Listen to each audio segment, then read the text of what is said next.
E aí, pessoal, o que podemos falar de Ferreira e o seu futuro? O que se fala nos clubes do Brasil, alguns clubes do exterior, porque pipocam notícias sobre esse jogador e algumas coisas precisam ser postas e esclarecidas. E a gente tem que falar também sobre a necessidade ou não de ter Ferreira aqui no ano que vem. César Cidade Dias falando de Grêmio aqui no YouTube, papo de gremista para gremista. Ferreira é controvérsia há muito tempo. É um jogador de talento, que foi muito bem no time de transição, que subiu, que reclamou quando não teve oportunidade, que participou de uma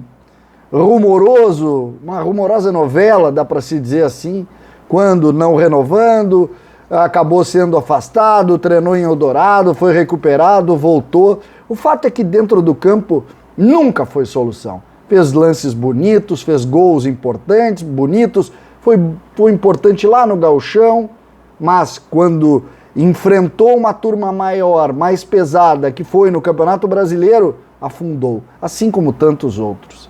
Muitos não botam em Ferreira qualquer tipo de responsabilidade, mas é preciso dizer que Ferreira estava no processo do Grêmio rebaixado e Ferreira era, do ponto de vista técnico, segundo alguns, a solução.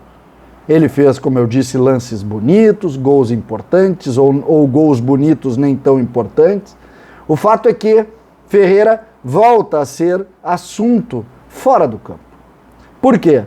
Hoje, durante o dia, se falou na possibilidade do Ferreira ir a São Paulo, jogar no Morumbi pelo tricolor paulista. Que estaria, sim, uma negociação surgindo por lá.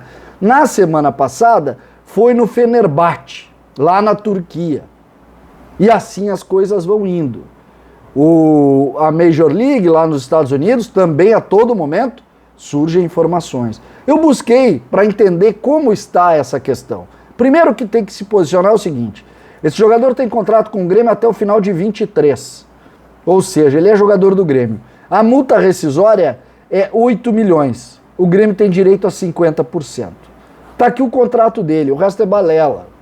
Então, 8 milhões, 4 milhões ficam com o Grêmio, 4 milhões de euros. O jogador tem contrato até o final de 23, certo? Isso está posto. É um jogador que, pro salário atual que o Grêmio paga, os absurdos que o Grêmio paga, não é caro. Ele ganha em torno de 140 mil reais, agora parece que aumenta um pouco no início do ano, que ganha aí, vamos fazer 150 para fechar o número.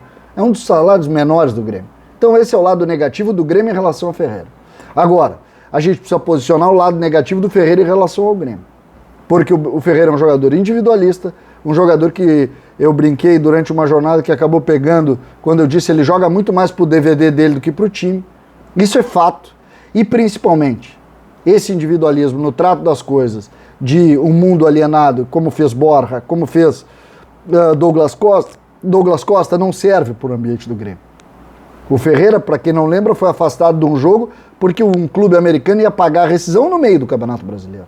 No meio do Campeonato Brasileiro. Aí depois teve que se negociar para ele voltar, ou seja, completamente desconectado com a realidade de um time que caiu.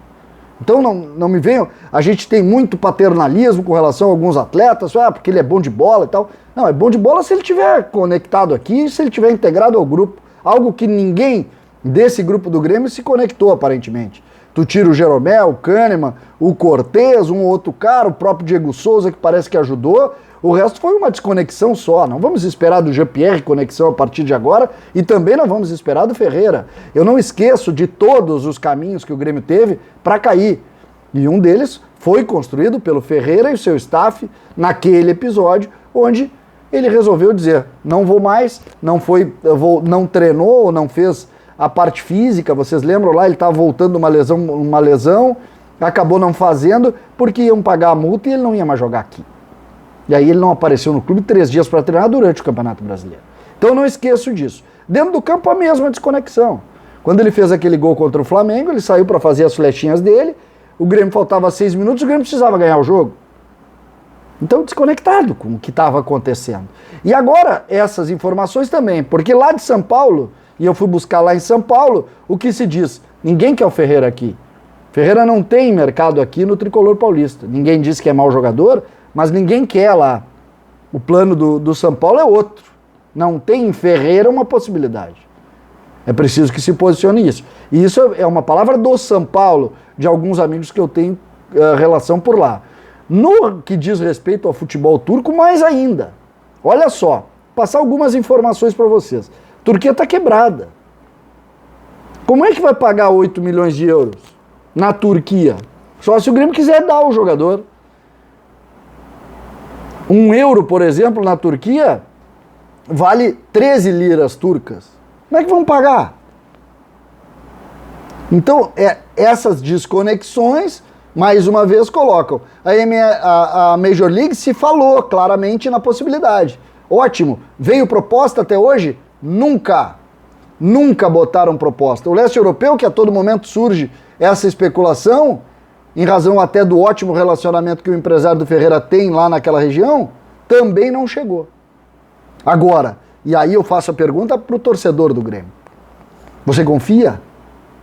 Você acha que o Grêmio, mais uma vez, tem que basear toda a sua estrutura esperando a resposta do Ferreira dentro do campo, mesmo que o campeonato seja de menor nível? O Grêmio precisa do Ferreira? O Ferreira é imprescindível para a nossa realidade? É óbvio que não. É óbvio que não. Essa desconexão não vai nos fazer voltar à primeira divisão. É preciso aqui jogadores integrados ao nosso projeto. Integrados à camisa do Grêmio, lutando pela camisa do Grêmio. Vamos parar de achar que essas desconexões vão resolver. Né, ele vai resolver no campo. Não resolve. Não existe na história jogadores assim que venceram de forma muito forte. O Grêmio precisa de atletas integrados totalmente. O Ferreira, é verdade, já declarou que quer permanecer. Que ótimo. Mas e se vier uma proposta, como começam a pipocar informações desencontradas? Vocês vão acreditar ou não vão? Eu não consigo mais acreditar. Eu não consigo, já são 2 vezes isso. Era o leste europeu, depois era os Estados Unidos, e nós remando, patinando, entrando num buraco que a gente não saiu. Essa desconexão, eu não acredito mais. Eu sei que quem está lá dentro conversando com o Ferreira pode de repente dizer, não, ele mudou, ele quer muito ajudar, ele quer renovar o contrato aqui, ele quer ajudar o Grêmio. Que ótimo. Se for isso, perfeito, que se abrace nisso. Eu só acredito vendo. Eu só acredito vendo. Porque reclamou do Renato, depois reclamou do Thiago Nunes, depois reclamou do Filipão, depois reclamou... Como é que eu vou acreditar que não vai reclamar de novo? Eu tenho dificuldade. Tomara que o Grêmio tome o caminho certo. Por mim, adiós, Ferreira. É essa a realidade, infelizmente. Eu tenho que dar aqui a minha opinião e é o que eu penso. César Cidade Dias falando de Grêmio aqui no YouTube.